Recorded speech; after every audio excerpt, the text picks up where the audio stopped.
This is the Global Podcast Network, where executives and professionals connect, share, and inspire. Stay tuned for the conversations that drive success.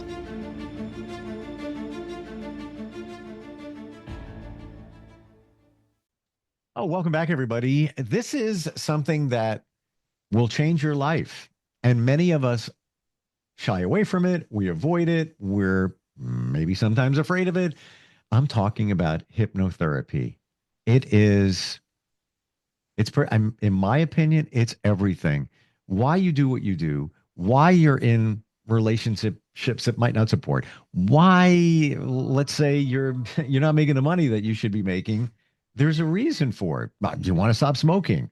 It's all about hypnotherapy. It's all about tapping into your subconscious. And we're going to tap into all of her knowledge today. She is a clinical hypnotherapist and much more, helping people all the time change your life. Change your lives like it's done for me. Susan Murphy joins us on the program. Susan Murray. You know what? I knew that was going to happen. And it's probably a subconscious thing. Yes, it is. Absolutely. You worked with a Murphy in the past. Yeah. Yes, I did. Yep. Sure enough. And in my mind, I'm like, don't say Murphy. And of course, my subconscious said, well, you got to say. That's because what you say is what your brain hears. Uh-huh. So if it's negative, your brain hears negative. And if it's positive, your brain hears positive. You heard yourself screw up, so you screwed up. Yes. But it's all good. This was an unintentional segue into how hypnotherapy works. Because of just that, we tell ourselves things all the time. In my understanding, based on our childhood, a lot of it. And I'd love you to back that up. And we don't even know we're telling ourselves this as adults. And this is where we derail and don't move our lives forward and have challenges. And does it really start in our childhood? It does. It's the fundamental, right? It is, you are in a house with mom and dad who love you unconditionally, right? Yep. And no parent comes out and says, wow, I hope I really screw up my kid. They don't do that. They all do the best that they can do, but we all have our shortcomings. We all have things that we need to learn in our life. So I have many women that don't have good relationships with their mom. I have many men that don't have good relationships with their father because of how they were raised, right? Yeah. And when we're in our childhood, and I'm sure you do the same thing that I do, I'm never going to do that. When I'm a parent, I'm never going to do that. And we don't repeat that action. And then when we get into the real world, we're like, hey, Bobby Joe's parents don't treat her like that. And Johnny's parents don't treat him like that. And then we start to see this difference of how is my childhood and how I'm being treated affecting me as I go forward. And, we have to learn from that. Mom and dad didn't do everything right, but that doesn't mean that we can't grow and move forward from that and learn from it. And it's not like we're throwing any parents under the bus. They did the best with what they had. What did they have?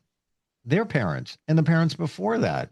They just want to make it better for you, right? And sometimes better is more money, but more money isn't more comfort and support and nurturing, right? They do the best that they can do. And you can't blame them moving forward because once you find it out, then it's your responsibility to take the charge to change your life and find that balance that you need and can instill in others.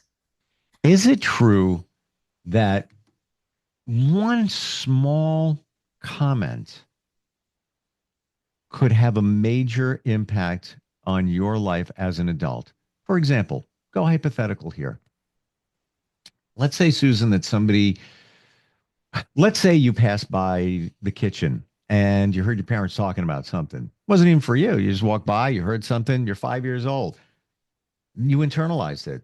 You thought it was for you. Or let's say mom or dad looked at painting and said, well, that's really good. You did a great job on that. You are quite the artist, but we know the sky isn't green. The sky is blue.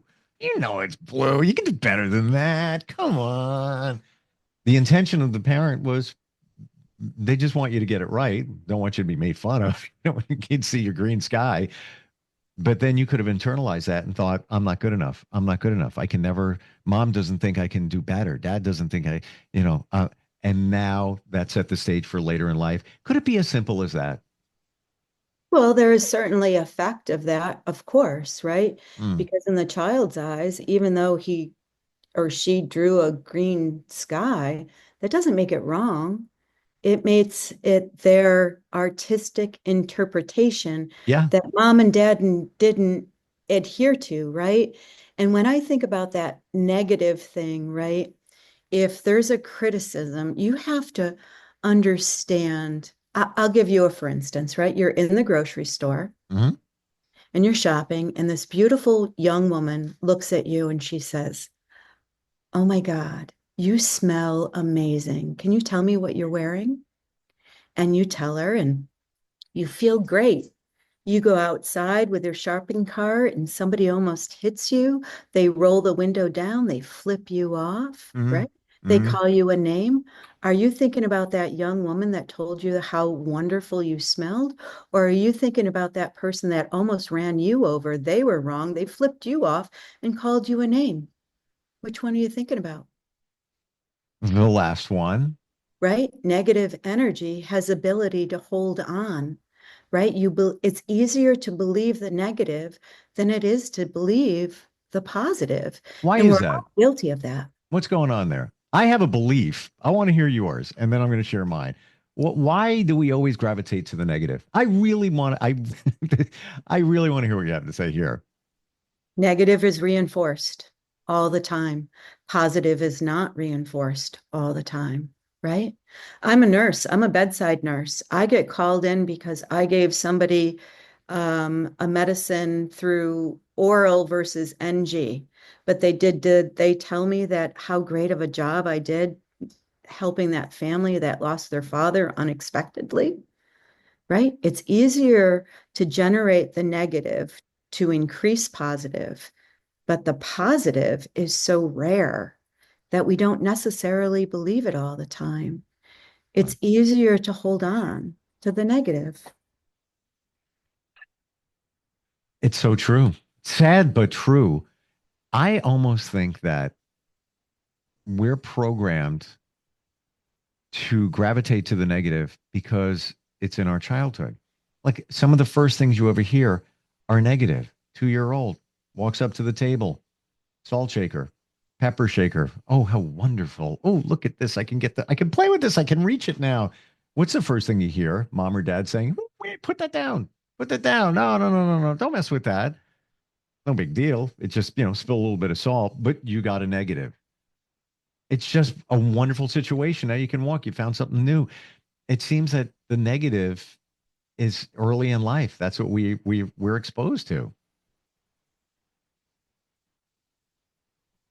I lost you. There you are. I'm so sorry. I lost you. I hate that. I got worried. I got triggered. Me too. I was very anxious there for a minute. Yeah. So the negative stuff from our childhood, it seems like from the beginning of our childhood, that's there. So it's almost like that's what we know. Right? Feels comfortable, Right. right? If that's love because mom and dad criticize saying, that's good, but you could do better, right? You try your hardest, but you could do better. What is that saying? Your best isn't good enough. I honestly had a teacher, and I gave that sky example because it was somewhat real. 11th grade, I wanted to draw cartoons. I wanted to be a cartoonist, but I also wanted to be on the radio. Later in life, shortly thereafter, I pivoted over to broadcasting when I was 17, got my first job. But I loved art, and it was my therapy. I was, bullied as a kid and blah, blah, blah, blah. 11th grade in class, I paint a painting. Fall, autumn scene. Wheatgrass leads you to this, rustic barn. Couldn't do the sky. Wasn't coming out right. Teacher walks by, and I'm like, it's Ms. Meyer was her name. And I said, I can't do it. It's just not, it just doesn't look right. Takes the brush, comes out fantastic. She's the art teacher. And she looks at me and she says, you know what you are? You are an underachiever. I was like, hmm. I never forgot it. The following year, I was voted class artist. I don't know if that held me back or pushed me forward. That comment. I don't know, even to the day. I don't know if it's in my subconscious, um, but I still remember it. I could tell you the table I was sitting at, the angle of the sun, all. I still have the painting, by the way. Um, are those comments sometimes good? I'm going to tell you because I don't believe that there are any accidents. And as I hear you tell the story, I have a very similar one, right? My guidance counselor, I said, I want to be a veterinarian. And he's like, Susan, you're an overachiever. You shouldn't get the grades that you get, right? Like that's just not in your future. And you should accept your ability, right? So they set the seed when an adult sets the seed, then you take inspiration or it defeats you. You took inspiration. And I said to myself, well, he might not think I can do it, but I'm going to give it a try. Right. Mm. So it's the chutzpah that is inside of you. What does it do to you? Does it make you go inside yourself or does it make you come outside and say, you know what? I can do that. I can Y- be what I want. I see some clarity now, um, because the following year I had my cartoons displayed in a library. Local newspaper did an article. It's on the wall right over there. Like the old clipping is hanging on the wall. And the quote is 17-year-old me says, I am a perfectionist. And I rode the perfectionism train only till about maybe 4 years ago. Didn't support me. I know why I did it, but I would have to imagine that 11th grade art class probably had a piece of that, or at least fortified previously. Because when I used to draw cartoons, I would draw them and then I would take the paper, crumple it up, throw it out, do it again, crumple up and throw it out.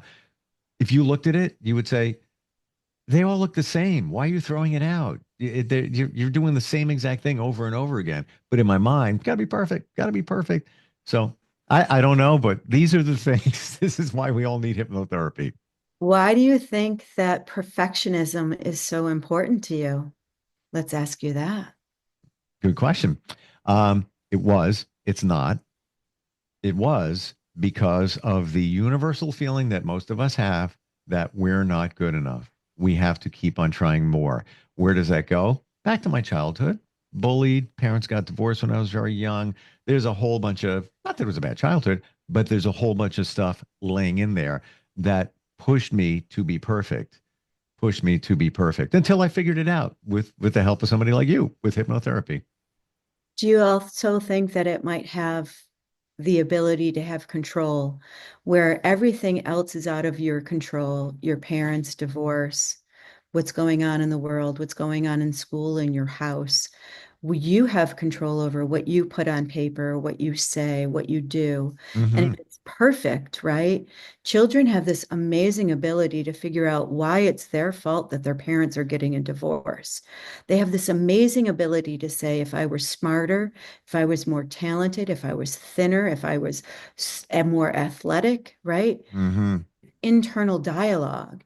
And so if we're perfect, right, we have control and we control the anxiety because we are trying so hard to meet that role that other people have expectations and it subsides or it soothes our anxiety. Because if it's perfect, we don't have anything to worry about. Never thought of it that way. It is the one thing you have control over. And what does that perfectionism turn into? People pleasing. How many of us we do everything for everybody else because we want approval? Let's say we even let's say you do something for a friend. I really don't want to help them move today, but I mean, I'm going to do it anyway, just because I want them there for me. I want to make sure that they find value in me and all of that. And where does it come from?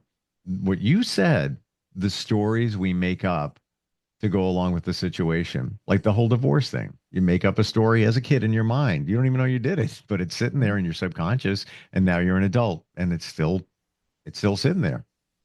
Somehow it's your fault, right? But if you think about it as an adult, when we get on a plane, right?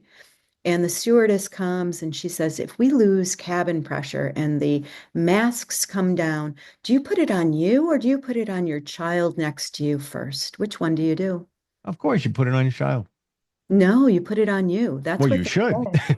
You're supposed to put it on you because if you're not available for you, Yeah. you're not available for anybody else, right? So, what I really teach is about loving yourself and feeling good about you and who you are. I teach every day, right? There's a difference between joy and happiness. Joy is a fleeting moment. Joy is what other people give to you. That's a kiss from somebody that you love. It is the joy of seeing your first grandchild born. But happiness comes from within. Happiness is, I am proud of who I am. I'm proud of the decisions that I make. I am happy where I am in life. Hmm. Two very different things. I And never so, thought of it that way. Yeah. right? And it almost seems that based on what you said, that joy just shows up. It's not like you control it. It just shows up. But happiness, you have a choice. Hmm. Exactly correct. And that brings you right back to anxiety. Once you have control over how you control your anxiety, it no longer has control over you. Anxiety is energy. And if you carry that energy inside of you, your heart races, your stomach feels upset. But once you let go of that anxiety, it feels like peace and calm. And if anxiety doesn't have control over you and you have control over it, doesn't that change your life? Wow. Never thought of it that way because many of us look at anxiety and say it takes over. It takes over. Right, I don't have a choice. I can't control it. right. I give you the tools to have a choice, You know what's and interesting? what? Susan, I've done podcasts about hypnotherapy before. We sort of reverse engineered it. We're talking about some deeper stuff here, why it's important, instead of getting into which we can and will, how it works and the misconceptions of hypnotherapy. Because many people think that you can control the mind, you have this, power and ability. No, you have the keys to our mind. You let us get inside there and and work with ourselves. No, I like to say I am only your guide. You do your work, and I am only the guide to find the keys that unlock your hidden potential, what you've locked away because you're too scared to let it out. You have to think that emotional intelligence and having vocabulary around your feelings is such a critical point in life. Because if you can't describe how you're feeling, how do you let that out? It's like describing the color orange, right? If you have an emotional vocabulary, you can describe the color orange or red without ever being able to see it. Hmm. Do we just assume what color it is? You see it. You don't have to think about what words would describe it. But feelings, you can't see feelings. So, how do you find the words to describe feelings? They come out as anger or happiness or elation. But when you actually have the vocabulary to say, I'm feeling very anxious because you're in my space, or you said something that really hurt my feelings. I know that you were trying to help me, but you have to understand that you hurt my feelings just now. That's powerful. Hmm. As I've learned, anger, and this has been a debate between me and friends, anger is not an emotion. It's a number, it can be a number of things that lead to anger, but anger is not just anger by itself. What are your thoughts? Anger is emotion, right? If you keep all of your anxiety and all of these feelings pushed down, right? You keep pushing them down. Somebody makes you mad, you push it down. Your wife says something that you don't like, you push it down. Your kid says something you don't like, you push it down. And eventually it's going to explode. And generally it explodes in anger because anxiety is energy. And if you don't let energy go, it's got to go somewhere. Mm. Energy is neither created nor destroyed. And if you harbor it, that's what feels like energy. What feels like anxiety, right? And then when you let it out, right? And there's so many ways to let it out. I've got a heavy bag in my barn. I go out and beat the crap out of it after a really difficult day at work. Or I get on my horse and I take a ride without a saddle just because I know that I can do it. It lets out energy. Some people like to go and hit golf balls. Some people like to go for a 10-mile run. It's energy. When you let the energy out, it no longer controls you. And if it doesn't control you, you don't react in anger. When you meet energy with energy, there is never going to be a good outcome.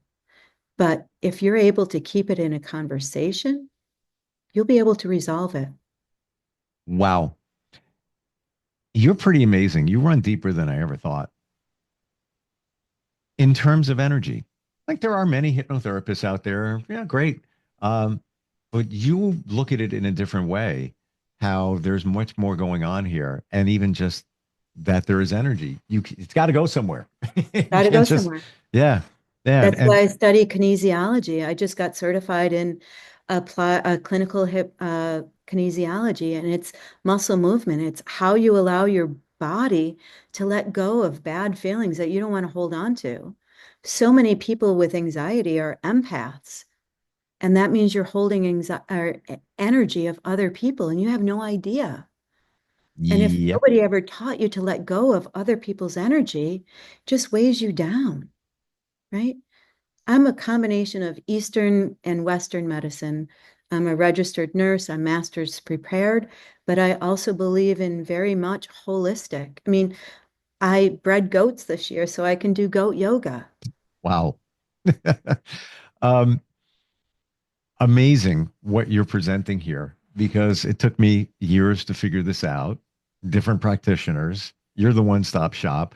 Um, the energy thing is real. We Yeah, don't realize absolutely. what's going on there. Kinesiology, is that loosely put muscle testing as well? Yes, absolutely. Yeah. So if you're holding on to anxiety in your body somewhere, we that go. If you're holding on to other people's emotions, I show you how to let that go as well. And it's Aristotle. It's been around for a long time. Mm.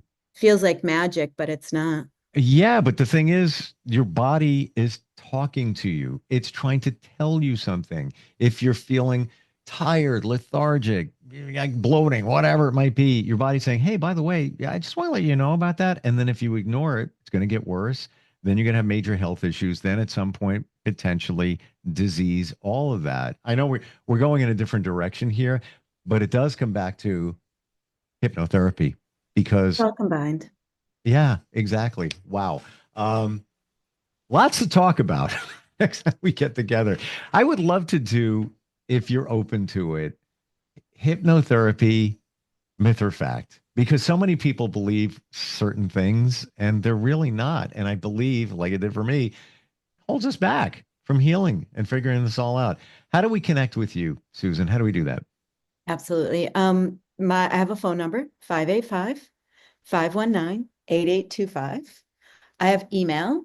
It's Susan, Susan dot T, like Tom, dot Murray, not Murphy, at Gmail.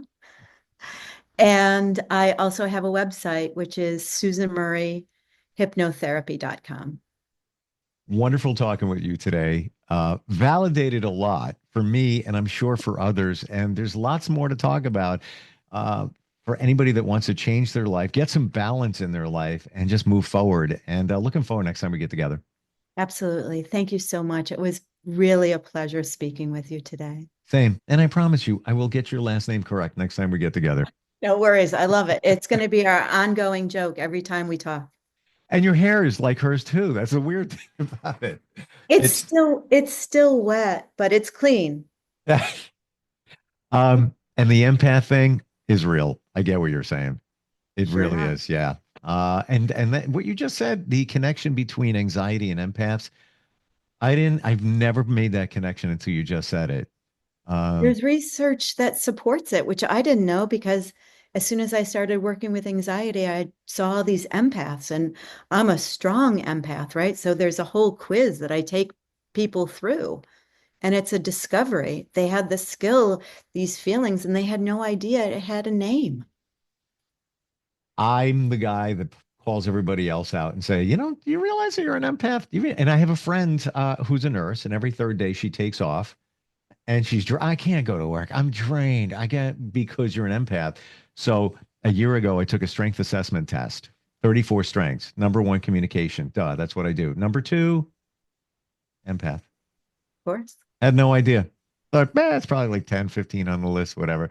But I never That's connected why it you're to, so good at communication, is because you feel what people are feeling I and you feel so. connect with that, Yeah, right? I agree with you. Thank you for today. Really appreciate it. Looking forward next time we talk. Me too. Have a Thanks. fabulous day. You too. We'll be right back. This is the Global Podcast Network, where executives and professionals connect, share, and inspire. Stay tuned for the conversations that drive success.